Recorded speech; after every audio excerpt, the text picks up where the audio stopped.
Good evening student. जैसा कि हम लोगों ने शुरू किया है बीएससी पार्ट 1 बीएससी सेमेस्टर 3 जो कि जूलॉजी का पेपर मॉलिक्यूलर बायोलॉजी, जिसमें हमने पहला टॉपिक कंप्लीट कर लिया है, that is the fine structure of gene.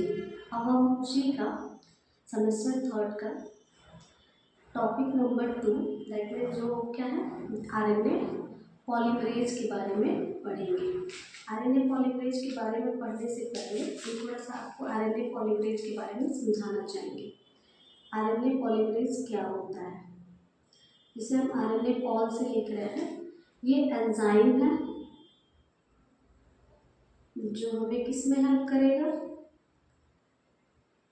Help in synthesis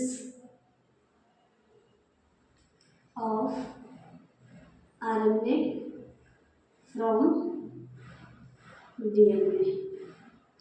अगर हमको डीएनए से आरएनए बनाना होगा तो उसमें जो मुख्य एंजाइम होता है वो क्या होता है, आरएनए पॉलीमरेज होता है। अगर हम उसको स्ट्रक्चर वाइज देखें तो ये मान लीजिए हमारे पास डीएनए है जिसमें 5' to 3' 3' to 5'। हमें पता है कि इसकी ट्रांसक्रिप्शन होती है, क्या होती है, ट्रांसक्रिप्शन, और ट्रांसक्रिप्शन के द्वारा ही क्या बनता है, आरएनए बनता है। तो 3' ये हमारा आरएनए है। तो ट्रांसक्रिप्शन प्रोसेस में जो मेन एंजाइम है वो क्या है, आरएनए पॉलीमरेज है।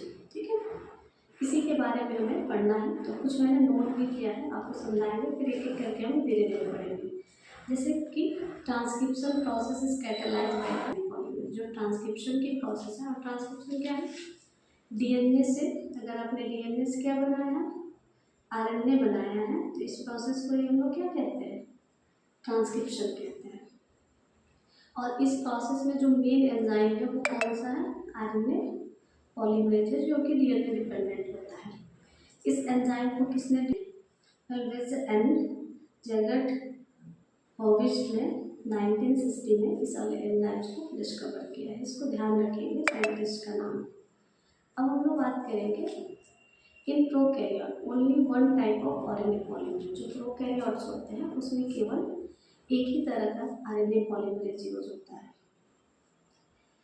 जो सिंगल आरएनए पॉलीमरेज सभी तरह के आरएनए को सिंथेसाइज कर सकता है, जैसे कि आरएनए, एमआरएनए, आरआरएनए और टीआरएनए। तो इसका क्या मतलब है, प्रोकैरियोट के, इसको हम देखें, मान लीजिए हमारे पास बैक्टीरिया है और ये बैक्टीरिया का क्या है, डीएनए है।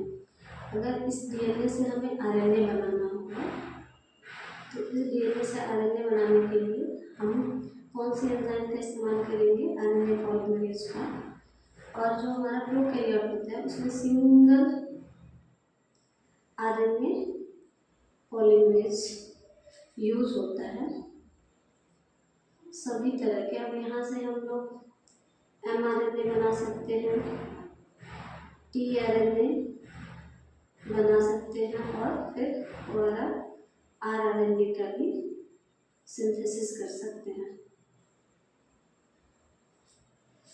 इस पूरी का क्या मतलब है, एक सिंगल आरएनए पॉलीमरेज एंजाइम सभी तरह के एमआरएनए की सिंथेसिस के लिए यूज होता है, किसमें, प्रोकैरियोटिक में। अब हम लोग बात करेंगे प्रोकैरियोटिक के आरएनए पॉलीमरेज के बारे में। तो जो अभी तो हमने ऊपर ही देख लिया कि प्रोकैरियोटिक का जो आरएनए पॉलीमरेज है वो सिंगल है, केवल एक ही आरएनए पॉलीमरेज लगता है।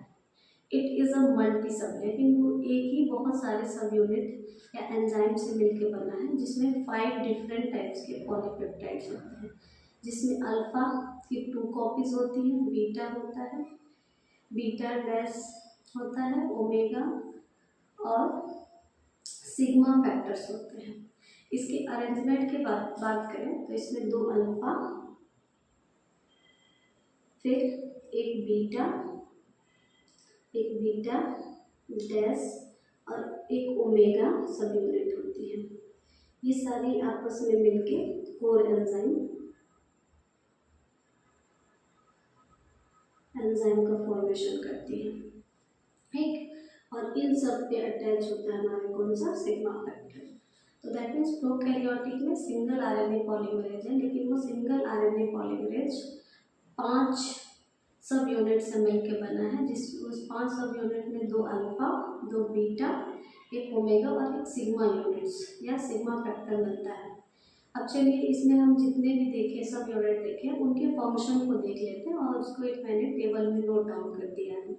फंक्शन ऑफ सब यूनिट ऑफ आरएनए पॉलीमरेज, जिसमें ये इधर की तरफ मैंने सब यूनिट लिखा है और इधर की तरफ क्या लिखा है, फंक्शन लिखा है। जो अल्फा सब यूनिट है ये क्या करता है, प्रमोटर रीजन को फाइंड आउट करता है। जैसे हमने जब जीन का स्ट्रक्चर देखा था तो हमने देखा था कि मान लीजिए हमारे पास डीएनए है 5' to 3', 3' to 5', तो जिसका भी अगर ये हमारा स्ट्रक्चर रीजन है तो ये हमारा क्या हो जाएगा, प्रमोटर रीजन, और इंट रीजन क्या हो जाएगा, टर्मिनेटर। बीच का जो रीजन होगा उसे हम क्या कहते हैं, स्ट्रक्चरल जीन कहते हैं। तो हमारी अल्फा सब यूनिट का काम क्या है, प्रमोटर सीक्वेंस को रिकॉग्नाइज करना, क्योंकि आरएनए पॉलीमरेज कहाँ आके बाइंड करता है, प्रमोटर सीक्वेंस पे भी आके बाइंड करता है। तो हमारा अल्फा सब यूनिट का काम क्या है, प्रमोटर रिकॉग्निशन, कोर एंजाइम। और ये सारी जो असेंबली हमें दिख रही है जिसमें 2 अल्फा, 2 बीटा, ओमेगा, ये सारी एंजाइम्स का असेंबली में भी कौन यूज होगा, अल्फा सब यूनिट। फिर बीटा का काम क्या है, बीटा डैश भी क्या करता है, कैटालिटिक सेंटर का काम करता है। और इन दोनों का मेन काम क्या है, आरएनए का सिंथेसिस करवाना। अब ओमेगा सब यूनिट का क्या काम है, असेंबली ऑफ आरएनए पॉलीमरेज। ये आरएनए पॉलीमरेज के जितने सब यूनिट हैं उन सबको आपस में जोड़ने का काम कौन करता है, ओमेगा सब यूनिट करता है। जो सिग्मा फैक्टर होता है उनका मुख्य काम किसमें होता है, ट्रांसक्रिप्शन का इनिशिएशन करवाता है, दैट मीन्स ट्रांसक्रिप्शन के प्रोसेस को स्टार्ट करवाता है, देन उसको प्रमोटर के इन्फॉर्मेशन में भी हेल्प करता है। In E coli a complete enzyme या होल, जो ई कोलाई होता है कंप्लीट एंजाइम बोलो या उसी को हम क्या बोलते हैं, होलो एंजाइम, उसका जो मॉलिक्यूलर वेट होता है वो 460 किलो डाल्टन्स का होता है। होलो एंजाइम क्या है, पहले तो कोर एंजाइम में 2 अल्फा, 2 बीटा और एक ओमेगा सब यूनिट होंगे। तो कोर एंजाइम क्या हो गया, अल्फा, 2 अल्फा सब यूनिट, 2 बीटा सब यूनिट और एक ओमेगा सब यूनिट। ये सिंगल क्या हो गया, कोर एंजाइम। और इसमें जब हम प्लस कर देंगे सिग्मा फैक्टर को तो ये सब आपस में मिलकर क्या बनाएंगे, holo enzyme. Core sigma factor he main enzyme for the promoter है, ये मुख्य रूप से प्रमोटर को रिकॉग्नाइज करने में हेल्प करता है। तो अभी तक हमने क्या पढ़ा है, आरएनए पॉलीमरेज के बारे में। आरएनए पॉलीमरेज क्या है, मेन एंजाइम है ट्रांसक्रिप्शन में, जो भी ट्रांसक्रिप्शन की प्रोसेस होती है उसमें मुख्य रूप से जो एंजाइम इन्वॉल्व होता है वो क्या होगा, आरएनए पॉलीमरेज होगा। फिर हमने बात की कि प्रोकैरियोटिक में सभी तरह के आरएनए की सिंथेसिस के लिए केवल हमें सिंगल आरएनए पॉलीमरेज की जरूरत पड़ती है, लेकिन जो आरएनए पॉलीमरेज होता है वो 5 सब यूनिट से मिलकर बना होता है, जिसमें 2 अल्फा सब यूनिट, 2 बीटा सब यूनिट और एक ओमेगा सब यूनिट। और ये पांचों सब यूनिट आपस में मिलकर क्या बनाती है, कोर एंजाइम। और फिर इन पे जो जुड़ता है वो कौन है, सिग्मा फैक्टर। अभी हमने सारे कोर एंजाइम, सारे सब यूनिट्स का अलग अलग फंक्शन नोट किया। जैसे अल्फा का प्रमोटर रिकॉग्निशन, ये कैटालिटिक सेंटर की तरह काम करेगा, बीटा डैश भी कैटालिटिक सेंटर की तरह काम करेगा, दैट मीन्स ये दोनों मिलकर आरएनए सिंथेसिस कराएंगे। ओमेगा का काम है इन सारे सब यूनिट को असेंबल करवाना, सिग्मा का काम है ट्रांसक्रिप्शन को इनिशिएट कराना और प्रमोटर को रिकॉग्नाइज करना। अब हम लोग बात करेंगे आरएनए पॉलीमरेज इन यूकैरियोट। तो यूकैरियोटिक में आरएनए पॉलीमरेज डिफरेंट टाइप्स के होते हैं। जैसे यूकैरियोट है different 3 types of RNA polymerase, इसमें सारे अलग अलग आरएनए को अलग अलग आरएनए पॉलीमरेज के द्वारा सिंथेसाइज किया जाता है। RNA polymerase first, RNA polymerase second और आरएनए पॉलीमरेज थर्ड। अब हम एक करके इन तीनों का फंक्शन भी देखेंगे। जैसे कि also in mitochondrial chloroplast also have an additional RNA polymerase। अगर हम माइटोकॉन्ड्रिया के अंदर ट्रांसक्रिप्शन के प्रोसेस देखें या क्लोरोप्लास्ट के अंदर ट्रांसक्रिप्शन के प्रोसेस देखें तो उनके पास एडिशनल आरएनए पॉलीमरेज भी मिलता है। All eukaryotic RNA polymerase are large protein, और यूकैरियोटिक का जो आरएनए पॉलीमरेज होता है वो लार्ज प्रोटीन्स होता है, जो कि कितने ग्रेटर देन 50 किलो डाल्टन से भी ज़्यादा उसका मोलिकुलर वेट होता है। ईच आरएनए, और इसमें जो यूकैरियोटिक में आरएनए पॉलीमरेज होता है उसमें मल्टी सब यूनिट प्रोटीन्स होते हैं। दे हैव 8 to 12 सब यूनिट। अब इसमें कितने यूनिट्स हुए, जैसे हमने प्रोकैरियोटिक में दिया था 5 सब यूनिट थी, अब इसमें कितने हैं 8 से 12 सब यूनिट्स मिलती हैं। अब हम बात करेंगे function of RNA polymerase first. RNA polymerase first का काम किया जाएगा responsible for the synthesis of RNA. किसकी सिंथेसिस कराता है, आरएनए की। आरएनए में भी किस तरह के 5.8s राइबोसोम्स का 80s आरएनए और एंड 28s आरएनए की सिंथेसिस में इन्वॉल्व होता है RNA polymerase first.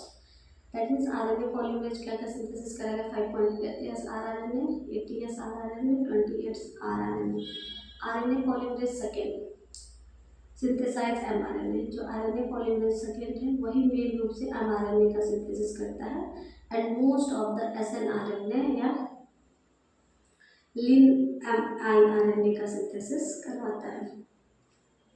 RNA polymerase third synthesize small stable RNA. RNA polymerase जो थर्ड होता है वो छोटे छोटे आरएनए का सिंथेसिस कराता है, जैसे कि टीआरएनए, 5s आरआरएनए, यूएस एसएनआरएनए का सिंथेसिस कराता है।